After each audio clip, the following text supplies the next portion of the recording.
Dan pemirsa, kita akan langsung melihat konferensi pers dari juru bicara penanganan corona Ahmad Yuryanto. Kita yang menderita COVID-19 ini. Kami atas nama pemerintah berduka atas meninggalnya mereka. Di antara mereka ini ada guru-guru kita, ada senior-senior kita yang tanpa lelah menurunkan ilmu mereka kepada kita sekalian. Dan mereka meninggal dalam keadaan melaksanakan tugas. Oleh karena itu, ini sebuah keprihatinan yang mendalam untuk kita. Dan sekaligus mestinya menjadi dorongan yang kuat bagi kita sekalian untuk bertekad memutuskan rantai penyebaran penyakit ini, sehingga kita bisa dengan waktu yang tidak terlalu lama menghentikan permasalahan penyebaran ini. Oleh karena itu, kuncinya adalah pada bagaimana kita menyikapi, bagaimana kita berperilaku agar bisa berkontribusi nyata di dalam memutuskan rantai penularannya. Tentunya akan diawali dari masing-masing individu, jaga stamina, patuhi arahan-arahan yang telah diberikan oleh pemerintah, dan ikuti perkembangan penyakit ini melalui berita-berita yang benar. Yang kedua, beberapa hal akan kami laporkan terkait dengan partisipasi masyarakat di dalam kaitan dengan pelaksanaan tugas penanggulangan ini. Yang pertama, bahwa jajaran Kementerian Kesehatan melalui laboratorium yang telah ditunjuk telah melaksanakan pemeriksaan lebih dari 7.400 orang, yang tentunya ini dikerjakan bersama-sama dengan ribuan tenaga kesehatan, baik yang berada di pusat maupun yang berada di daerah. Salah satu kunci di dalam pemutusan rantai ini adalah menemukan kasus-kasus baru, menemukan kasus positif yang masih berada di tengah-tengah masyarakat, sehingga kita berharap bisa kemudian memutuskan ini dan bisa melakukan pencegahan dengan cara yang maksimal.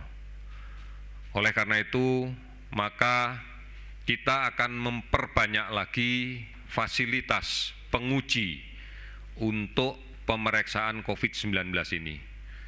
Seperti kita pahami, sekarang sudah ada 48 laboratorium yang beroperasi, tentunya dengan kapasitas masing-masing, dan kita akan menambah lagi dengan kemudian mengaktifkan beberapa alat diagnostik yang semula kita pakai untuk pemeriksaan TBC, ternyata secara teknologi bisa dikonversi untuk digunakan melaksanakan pemeriksaan COVID-19.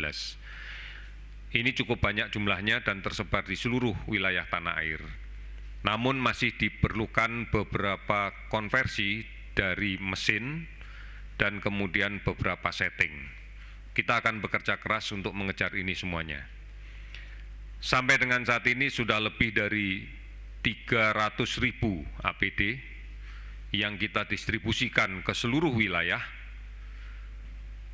untuk digunakan oleh para tenaga kesehatan yang menangani kasus COVID ini.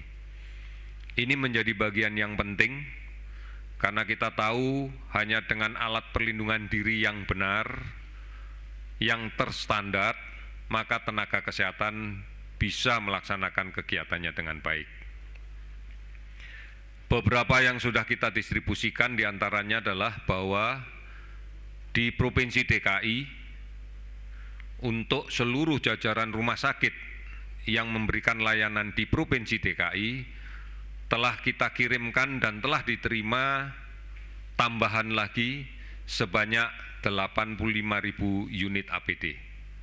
Ini jumlah yang belum mencukupi jika dihadapkan pada perkembangan kasus yang nanti akan terus berjalan. Oleh karena itu kami akan senantiasa untuk mencari APD ini dan mendistribusikan kembali. DKI telah menerima 85.000 unit, kemudian Jawa Barat dan seluruh jajaran rumah sakit yang ada di Jawa Barat sudah kita kirimkan 55.000, kemudian Jawa Tengah 20.000, Jawa Timur 25.000, DIY 10.000, Bali 12.500, kemudian Banten 10.000. Di luar Jawa Bali kita sudah distribusikan juga lebih dari 5.000 untuk masing-masing provinsi. Angka ini tentunya bukan angka yang kita anggap cukup dan berhenti sampai di sini, karena terus kita akan mengirimkan lebih lanjut. Kemudian kita secara terus-menerus tiap hari berkoordinasi dengan seluruh rumah sakit rujukan yang disiapkan, seluruh rumah sakit rujukan pemerintah, pemerintah daerah, TNI, Polri, BUMN, swasta, dan seterusnya. Kita sudah menyiapkan lebih dari 4.000 kamar untuk kita siapkan di dalam rangka menghadapi wabah pandemi COVID-19 ini.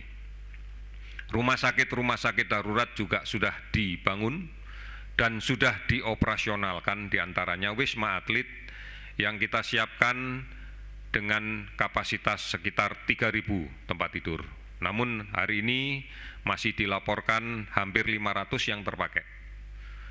Semua fasilitas kita akan terus evaluasi dan terus kita lengkapi dalam rangka memberikan layanan yang terbaik. Namun kembali lagi, bahwa kuncinya adalah bukan seberapa banyak rumah sakit yang disiapkan, bukan seberapa banyak laboratorium dan peralatan yang disiapkan, tapi kuncinya adalah seberapa banyak peran kita semuanya untuk mencegah jangan sampai terjadi penularan. Karena ini menjadi penting. Kapasitas kita tidak ada artinya kalau semuanya sakit. Kapasitas kita tidak akan bermanfaat manakala semuanya menjadi sakit. Oleh karena itu, mari bersama-sama kita jaga. Yang pertama, putuskan rantai kontak langsung dengan penderita positif. Jaga jarak di dalam berkomunikasi sosial dengan siapapun. Upayakan pada jarak lebih dari 1,5 meter, 2 meter. Hindari kontak langsung dengan orang lain. Hindari tempat-tempat yang kemudian kita yakini penuh sesak. Hindari tempat-tempat untuk berkumpul. Ini menjadi kunci. Kita tidak pernah tahu siapa yang ada di sekitar kita yang sakit. Kemudian yang kedua, cuci tangan. Karena transmisi penyakit ini lebih banyak diwarnai oleh cemaran droplet akibat batuk, akibat bersin yang mengenai benda-benda lain dan kemudian tidak sadar kita pegang, dan kemudian dengan tangan yang tercemar ini kita menyentuh mulut, hidung, mata.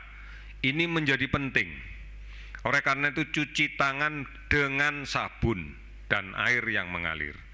20 detik sudah cukup untuk melakukan itu.